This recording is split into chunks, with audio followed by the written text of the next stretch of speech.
Bonjour, nous sommes le mercredi 22 novembre. Un petit point sur le rocher maison. Donc, j'ai fait une petite visite de fin d'automne pour voir un petit peu ce qu'il en est, si j'ai des colonies de mortes. Et effectivement, j'en ai une ici. Une sur 3, 5, 3, 10, 12. Une sur 12. On va dire que c'est dans les stats. Le frelon ici est présent, mais bon, il ne cherche pas forcément. Bon, il y en a, mais pas forcément en quantité astronomique. Oui, il y en a un là. Hop, il est parti. Bon, il chasse plus l'abeille depuis 15 jours. Il n'y a plus forcément de prédation, mais il cherche du sucre. Il y en a beaucoup moins qu'à 10 jours, parce que mes pièges ici, ils sont quasi... ils sont pas vides, mais il n'y a pas de frelons vivants. Mais voilà, les quelques frelons qui traînent cherchent à rentrer. Donc ça reste gérable ici. Alors, concernant la mortalité, ici, bon, varroa certainement, peut-être, un peu de pression du frelon, possible, mais je pense au varroa. Pourtant, ils ont tous été traités de la même manière avec les languettes, les lanières. C'est pas la pivard, je ne retiens jamais le nom.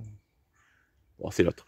Donc, j'ai suivi le protocole à la lettre avec 12 semaines de traitement. Mais malgré tout, vous voyez, après, peut-être c'est la reine, je sais pas. Quand j'ai ouvert, j'ai vu que il y avait encore quelques cellules de couvain fermées, donc compliqué de donner de dire exactement la cause. Voilà, pas d'abeilles mortes au fond, donc on va mettre ça sur le compte du varroa. Là. On va dire qu'il y a toujours une efficacité du traitement de 95%, donc voilà, on n'est jamais à l'abri d'un manque d'efficacité. Mais bon, on maintient le varroa. Par contre, ce qui est problématique là cette année, c'est que les réserves sont très aléatoires en fonction des colonies. C'est pour ça que bon, je me suis pas embêté. J'ai mis un pas de cordier sur chaque colonie. Voilà. L'avantage, c'est que quand vous faites cette petite visite, vous avez le couvre-cadre, vous ne l'enlevez pas, il y a simplement un trou par-dessus. Vous avez mis un couvercle éventuellement en plastique, type couvercle de pot de miel ou couvercle de pot de glace, qui est transparent, c'est l'avantage. Et on voit immédiatement s'il y a des abeilles en dessous, s'il n'y en a pas, c'est que votre colonie est morte. Vous mettez le pas de candy et hop, c'est parti. Et si d'ici un mois, quand je ferai le traitement à nouveau contre le varroa, par dégoûtement, si je vois que le pas de candy n'est pas touché, n'a pas bougé, certainement que en dessous, il n'y a plus rien. Donc là, ça sera le deuxième bilan de l'année. Et en général, quand on passe cette phase, on va dire fin décembre, normalement c'est bon. Sauf si, comme les dernières, on se retrouve avec un début de printemps pourri et des abeilles qui n'arrivent pas à sortir pour faire leur réserve. Donc là, il faudra être vigilant également. Bon, il ne s'agit pas de perdre une colonie bêtement. Donc ici, bon, je ne vais pas trop me plaindre, le frelon, ça reste gérable. Donc je verrai quand même pour l'année prochaine, en fonction de la pression, pour peut-être mettre plus tôt les portes anti-frelons. Alors c'est pas efficace à 100%, il y en a qui arrivent à rentrer, les plus petits. Par contre, sur le dernier rucher, c'est la cata. Cata. J'ai perdu la moitié des ruches, des colonies, donc 2 sur 4. Et là, je pense vraiment que c'est la pression du frelon, parce qu'il y avait du frelon, mais en quantité. Et j'aurais dû mettre bien avant les portes anti-frelons. Carrément, les frelons rentraient et devaient se servir, et ça dégénérait pour 2 colonies qui n'ont pas supporté. Voilà.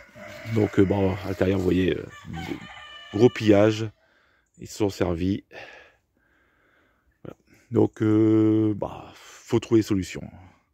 Donc là, je pense que sur le dernier rucher, je vais voir l'année prochaine, en mettant des muselières, si le frelon continue à faire des siennes.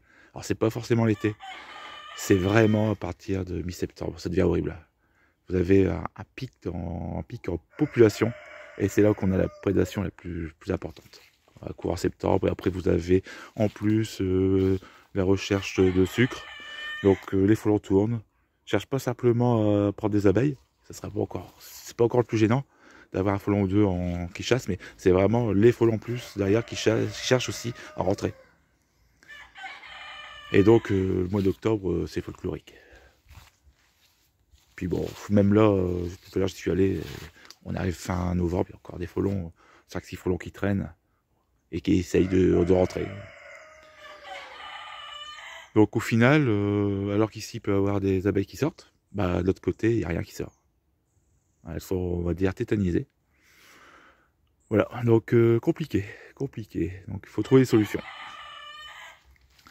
Bon, ce type de piège, c'est bien, ça diminue, mais euh, ça, voilà, c'est pas non plus la solution miracle. Il faut d'autres systèmes pour empêcher, on va dire, le frelon de rentrer. Donc, bon, j'ai vu qu'il y a un nouveau piège tente. Bon, ici, il y a toujours du vent. Je n'ai pas retrouvé mes pièges à 18 € à 200 mètres chez le voisin. Donc, pour l'instant, ce type de piège, non. Je vais plutôt mettre des muselières en grillage. Ça sera certainement un peu plus, on va dire, efficace pour la problématique que je rencontre. Voilà. Donc, bah, soyez vigilants. Surveillez bien.